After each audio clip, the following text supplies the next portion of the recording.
คิดจะเติมเกมคิดถึง Nario เกมบริการเติมเกมสะดวกรวดเร็วปลอดภัยได้มากกว่าเติมเองลิงก์อยู่ใน description เลยนะครับ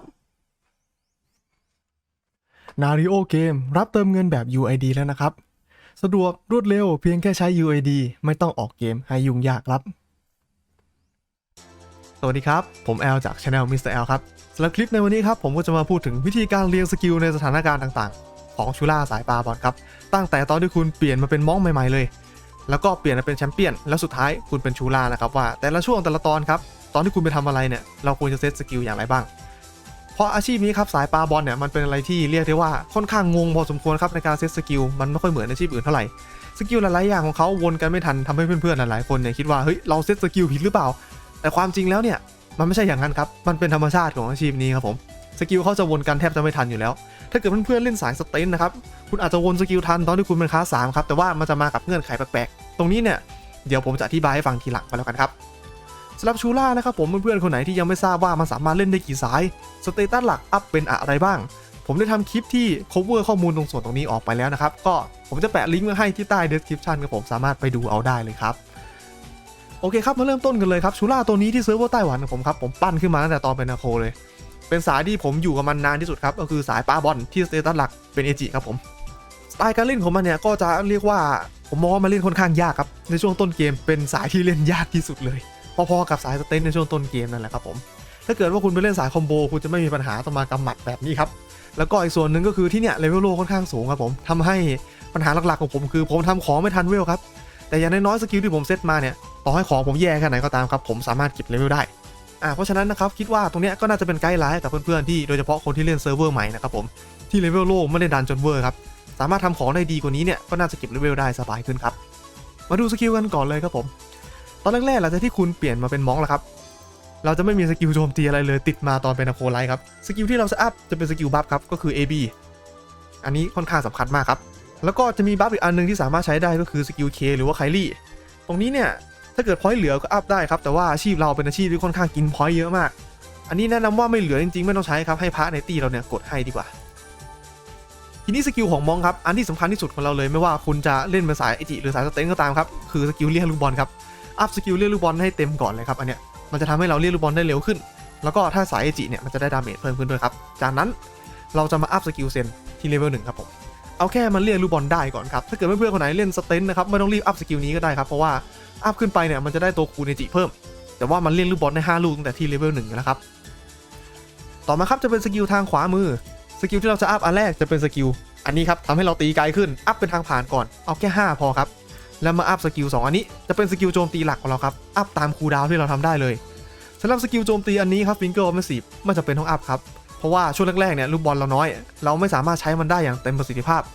กว่าจะได้ใช้จริงจังก็ตอนเป็นคลาส3เลยครับผมช่วงแรกๆเต็มที่ก็คือเราสามารถเอาไปใช้ใน KPM หรือไปใช้ในฉาก PVP ได้ครับทีนี้ครับหลังจากเราอัพ2สกิลนี้จนตันคูลดาวน์เราแล้วเนี่ยเราจะกลับมาอัพสกิลตีไกลให้เต็มตามด้วยสกิลอาร์นอนฟิสครับแล้วจากนั้นครับเราก็จะมากดสกิลเซนให้เต็มเพื่อที่จะเอาดันดาเมจขึ้นถ้าเกิดว่าเราเล่นสายเอจิครับและอันนี้คือสกิลหลักๆของคุณทั้งหมดตอนที่คุณยังเป็นม้องอยู่ลักษณะการใช้ของมันเนี่ยก็คือจะเป็นสกิลสามัญประจำบ้านเลยครับใช้ฟาร์มใช้เวลทั่วไปใช้ตีบอสใช้เดินเควสทุกอย่างคือคุณใช้สกิลเซตนี้ครับลักษณะของมันเนี่ยเดี๋ยวผมขอดูก่อนเซตติ้งประมาณนี้สกิลก็จะออกมาประมาณนี้ครับ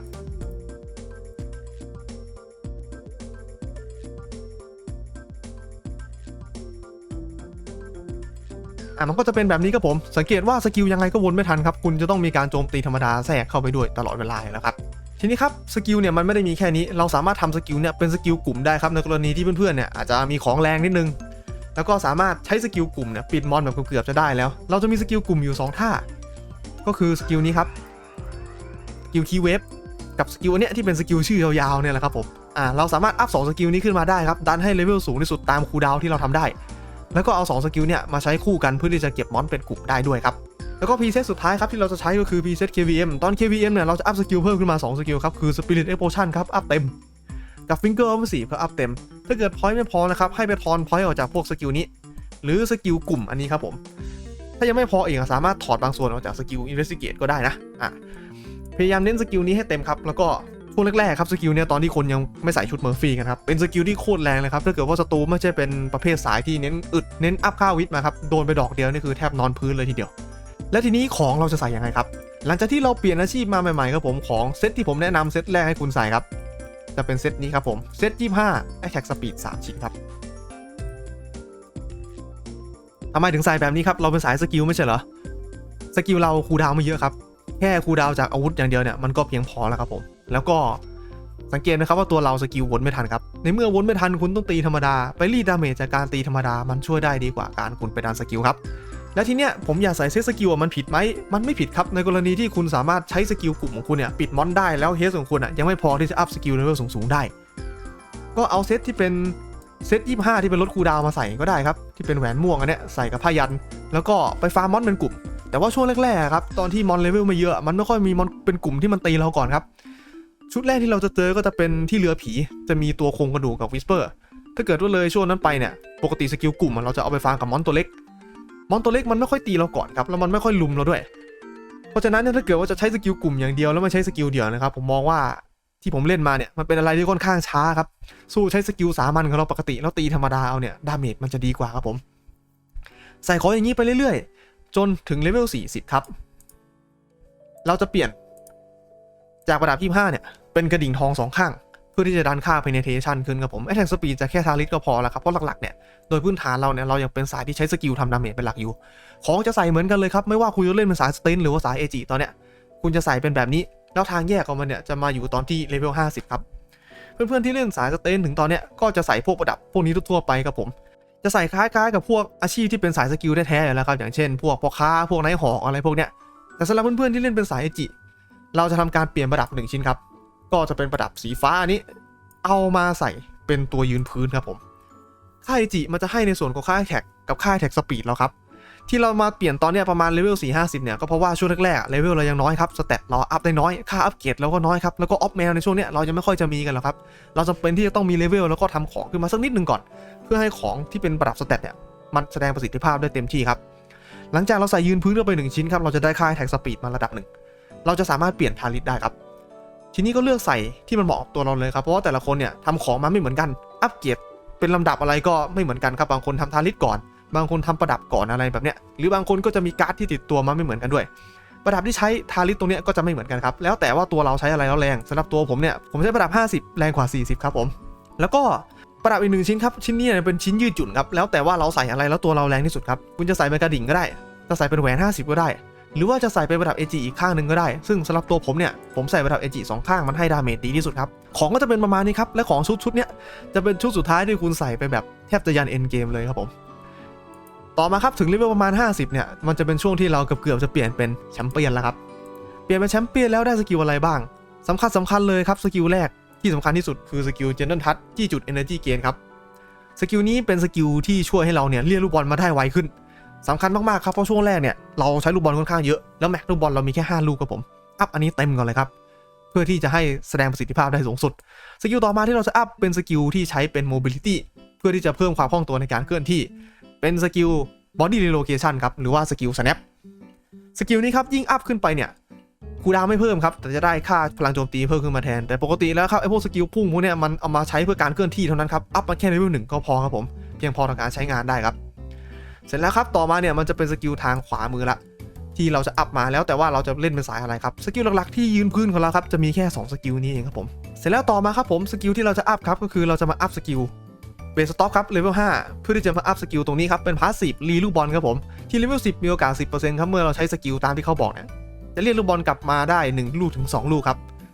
บตรงนี้ก็เป็นสกิลเรียกลูกบอลอันนึงครับผมลูกบอลเราไม่พอยังไงต่อให้เปอร์เซ็นต์มันน้อยแค่ไหนครับมันก็ดีกว่าไม่มีครับผมทีนี้ครับสกิลหลักๆของเราที่เป็นสายพื้นฐานของเราจะมีแค่นี้ครับที่เหลือเนี่ยมันจะเป็นสกิลแยกตามสายละสำหรับสายโจมตีกลุ่มครับผมเราจะมีสกิลโจมตีกลุ่มเพิ่มขึ้นมา1อันคือสกิลแรมเพจบาสอันนี้ครับเป็นสกิลที่ดาเมจค่อนข้างดีคูลดาวน์ค่อนข้างน้อยนะครับสามารถเอามาใช้ฟาร์มมอนกลุ่มได้เลยแล้วก็ช่วงเนี้ยมันจะเป็นช่วงที่มอนเนี่ยตัวเล็กเริ่มยืนเป็นก้อนละมอนหลายๆตัวเริ่มตีเราก่อนแล้วครับทำให้เราไม่มีปัญหาในการที่ลากมอนมาเป็นก้อนด้วยใช้สกิลโจมตีครับผมลักษณะการใช้คอมโบของเขาครับ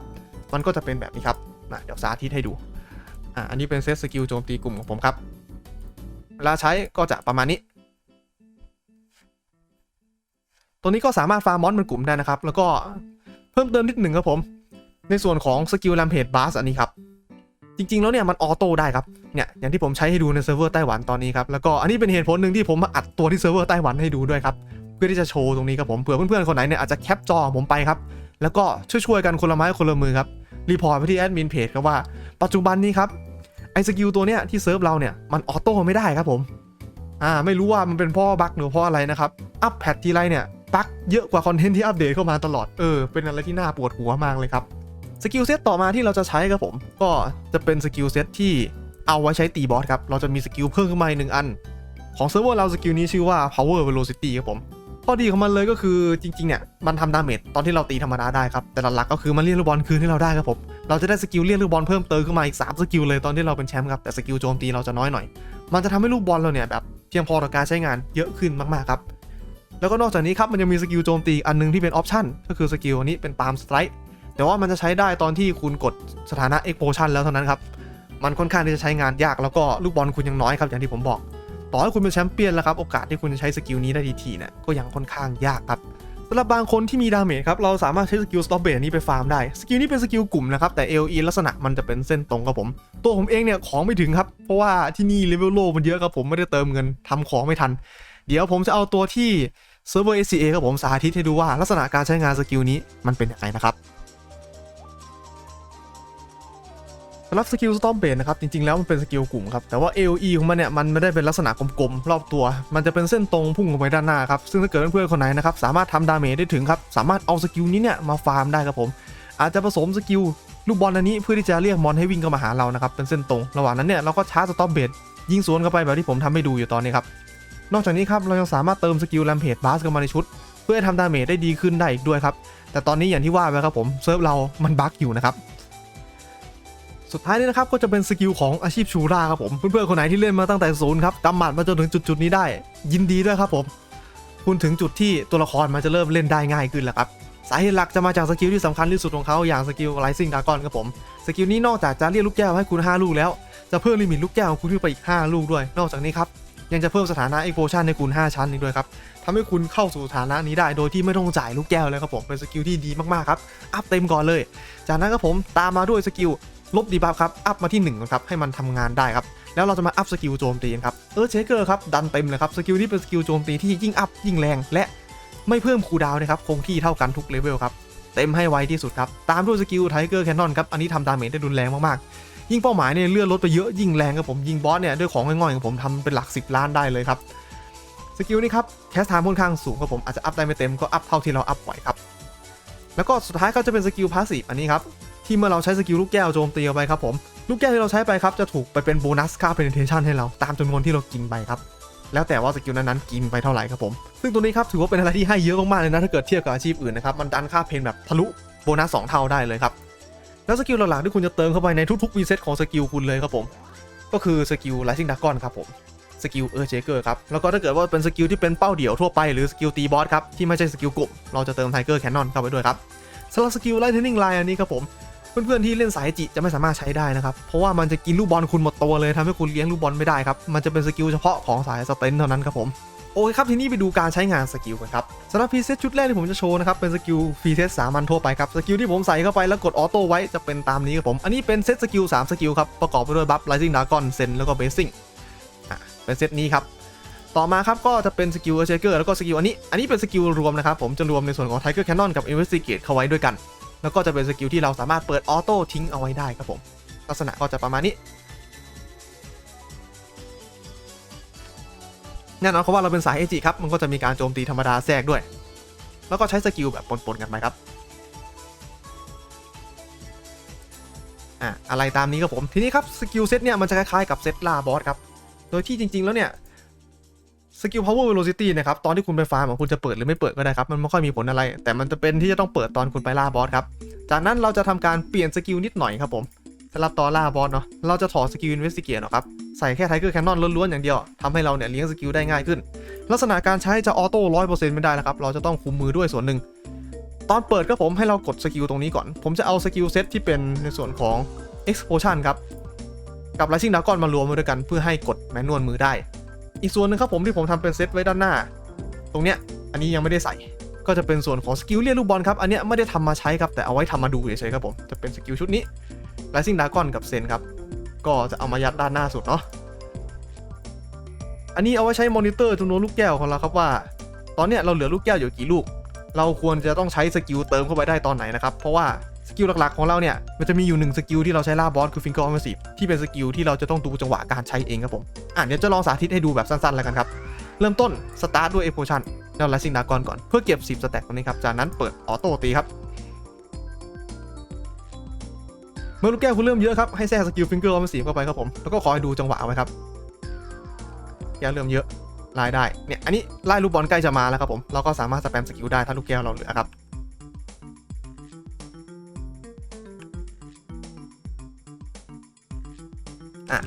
สกิลโรเทชันของเราก็จะเป็นประมาณนี้ครับผมอันนี้เป็นเซตสำหรับล่าบอสครับเซตสำหรับฟาร์มมอนกลุ่มเนี่ยก็คือไม่มีอะไรเลยครับเป็นเซตชุดเดิมเลยแค่เพิ่มในส่วนของสกิลเจเกอร์เข้าไปด้วยครับแล้วก็สุดท้ายเนี่ยครับจะเป็นหน้าในส่วนของสกิล PVP ครับมาดูว่าผมเซตสกิลอย่างไรครับตอนนี้ก็ต้องบอกก่อนนะครับว่าสำหรับ PVP เนี่ยมันเป็นอะไรที่ยังใหม่สำหรับผมอยู่ผมยังไม่ได้เอาตัวนี้ไปลง PVP ด้วยซ้ำครับตรงนี้เรียกซะว่าเป็นแนวคิดของผมแล้วกันครับว่าผมจะทำยังไงครับจะเป็นที่ต้องอาศัยการทดลองอีกระดับหนึ่งเลยทีเดียวสำหรับสกิล PVP ครับมันแทบจะเหมือนชุดเดิมเลยแต่แค่จะตัดบางอย่างออกเท่านั้นเองครับผมจะตัดสกิลในส่วนของอันนี้ออกครับ Key Wave ออก Rampage Blast ออกตัด Explosion ออกครับเพราะลงมาใน PVP เนี่ยดูแล้วไม่น่าจะได้ใช้ครับผมแล้วก็จะมาเติม point ในส่วนของสกิลแล้วเท้าครับผมขั้นต่ำ1 level ครับถ้าเกิด point เหลือจะอัพดันขึ้นก็ได้สกิลนี้เนี่ยมันให้ CC ครับหลักๆเนี่ยเราเอามาแค่นี้อัพขึ้นไปเนี่ยคูลดาวน์มันจะเพิ่มขึ้นแล้วก็เพิ่มดาเมจขึ้นแต่ CC อยู่นานเท่าเดิมครับสกิลนี้ฟิกคูลดาวน์5 วินาทีเท่านั้นเองถือว่าเป็นสกิลที่น่าสนใจมากเลยนะถ้าเกิดว่าเอาไปลง PVP นะครับต่อมาที่เราจะอัพครับก็คือสตีลบอดี้เต็มครับอันนี้อัพไว้เผื่อฉุกเฉินครับผมถ้าเกิดว่าเจอตัวที่ตีธรรมดาดาเมจไม่เยอะแต่เน้นรัวมาเนี่ยเราจะเด้งเลือดได้เต็มเลยครับถ้าเกิดว่าเราโดนเข้าไปเนาะแล้วก็เคิร์สเซอร์เคิลครับอันนี้เป็น CC หลักเราอีกอันนึงคูลดาวน์ค่อนข้างนานครับ20 วิใช้ดีบัฟและทำให้ศัตรูเนี่ยติดสถานะล็อกขาครับเดินหนีไปไหนไม่ได้ครับผม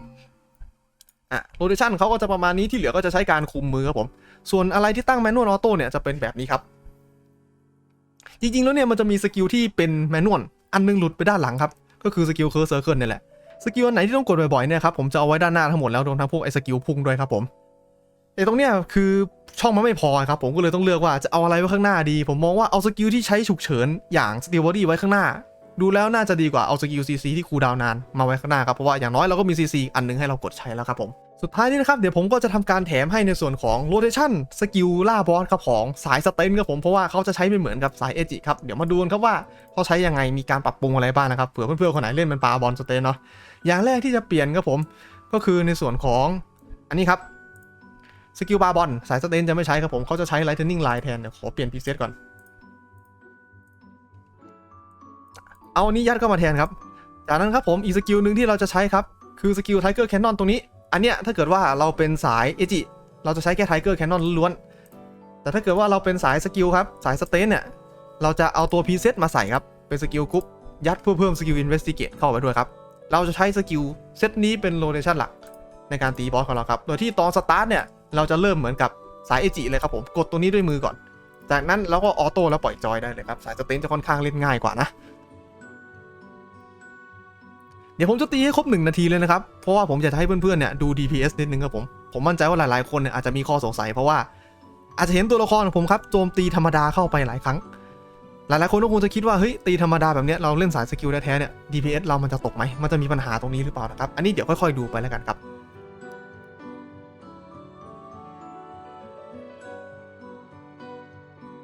DPS ตัวสุดท้ายครับอยู่ที่ประมาณ 900,001 นะ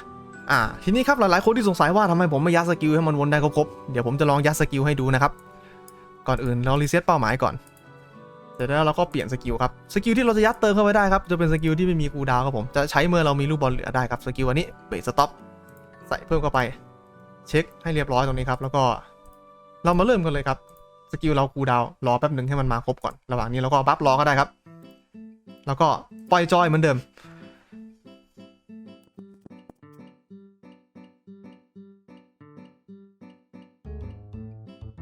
ครบ1 นาทีแล้วครับสังเกตว่า DPS เราครับผมเหลือแค่ 700,000 เท่านั้นเองครับทำไมยัดสกิลเพิ่มแล้วเราตีเบาลงล่ะมันเกิดอะไรขึ้น อันนี้นะครับมันจะเป็นคำอธิบายที่ผมพูดไปตั้งแต่ต้นคลิปครับว่าต่อให้คุณเล่นสายสเตนสายสกิลแท้นะครับคุณจะไม่สามารถพ้นสกิล 100% ได้ครับส่วนหนึ่งเลยครับเพื่อนๆก็คงจะเห็นแล้วครับว่ามันติดการโจมตีธรรมดามาด้วยครับเพราะว่าสกิลคุณอาจจะวนทันแต่ลูกบอลคุณเรียกไม่ทันครับเรียกไม่ทันใช้สกิลนั่นเองครับและเหตุผลที่ผมไม่ยัดไอ้สกิลพวกนี้เข้ามาเพื่อให้สกิลมันวนทันก็เพราะว่าสกิลพวกนี้ครับไอ้สกิลใช้ลูกแก้วกับการโจมตีของชูล่าเนี่ยมันจะมีความแรงตามลูกแก้วด้วยหลายสกิลเลยครับผมทีนี้ถ้าเกิดว่าลูกแก้วไม่ครบเนี่ยมันใช้ออกไปได้ไหมใช้ได้ครับแต่ดาเมจหายครับการที่เรายัดสกิลที่มันไม่มีคูลดาวน์แต่กินลูกแก้วเข้ามาได้เรื่อยๆเนี่ยอย่างสกิลที่มันเป็นเบสสต็อปหรือสกิลฟิงเกอร์ออฟเมสีเข้ามาเนี่ยครับมันจะทำให้ปริมาณการใช้ลูกแก้วนะครับมันไปเบียดบังกับสกิลหลักๆที่ทำดาเมจสกิลอื่นของเราครับนอกจากที่ทำให้มันเบาลงแล้วเนี่ยยังทำให้พาสซีฟตัวนี้ครับผมทำงานได้น้อยลงด้วยเพราะว่ามันใช้ลูกแก้วไปน้อยลง penetration ที่ออกไปก็น้อยลงครับผมเพราะฉะนั้นครับการยัดสกิลเข้าไปเยอะๆมันไม่ใช่คำตอบสักทีเดียวนะครับสำหรับอาชีพชูล่าครับมันจะต้องเป็นการเหลือลูกแก้วไว้บ้างเพื่อที่จะเลี้ยงดาเมจให้สกิลแรงๆของเราครับมาสามารถทำดาเมจได้เต็มที่นั่นเองครับโอเคครับท้ายนี้เนี่ยเพื่อนๆหลายคนอาจจะยังไม่เห็นภาพนะครับด้วยความที่ตัวผมเนี่ยมันยังเป็นสายสเตนซ์เป็นส่วนใหญ่เพราะว่ามาจากออฟไนท์ฮอลนะครับผมก็ได้เอื้อเฟื้อตัวละครจากลูกเพจท่านหนึ่งมาครับคุณแฮมเมอร์ครับตัวนี้ก็ขอขอบคุณไว้ณที่นี้มากๆเลยนะครับผมตัวละครเขาครับเป็นชูล่าสายปลาบอลที่ทำออฟไอจิแทบจะเสร็จ 90-100% แล้วครับผมเดี๋ยวผมก็จะทำการเล่นตัวเขาให้ดูนะครับว่า